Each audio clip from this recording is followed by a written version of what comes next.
很多人以为清理猫砂只是铲屎官的家务活，脏了就铲，不脏就拖。可真相是，那一盆被你嫌弃的猫砂，可能正在默默替你记录猫咪的生死信号。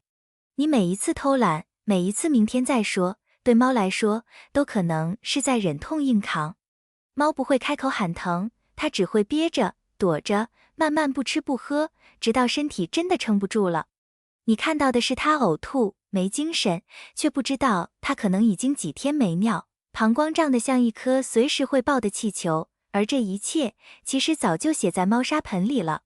有些铲屎官一周才清一次猫砂，却还能理直气壮地说它看起来挺正常。可你要知道，猫天生隐忍，哪怕痛到极限，也只会安静地缩在角落。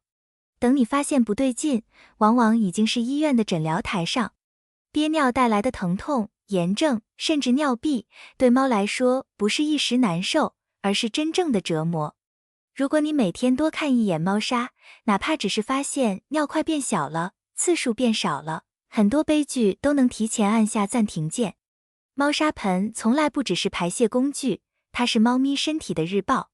尿量多了少了，颜色深了浑了，粪便硬了软了，气味突然变得刺鼻，这些都不是小事。它们不是在脏，而是在向你求救。真正负责的铲屎官，不是等猫倒下才冲去医院，而是在猫砂盆前就已经察觉异常。每天铲一次砂，顺手看一眼，其实不是为了干净，是为了安心。养猫从来不只是喂粮和撸毛，而是对一个生命的长期托付。你愿不愿意多花那几分钟，决定的可能不是你家里有没有异味，而是猫咪能不能少受一次罪。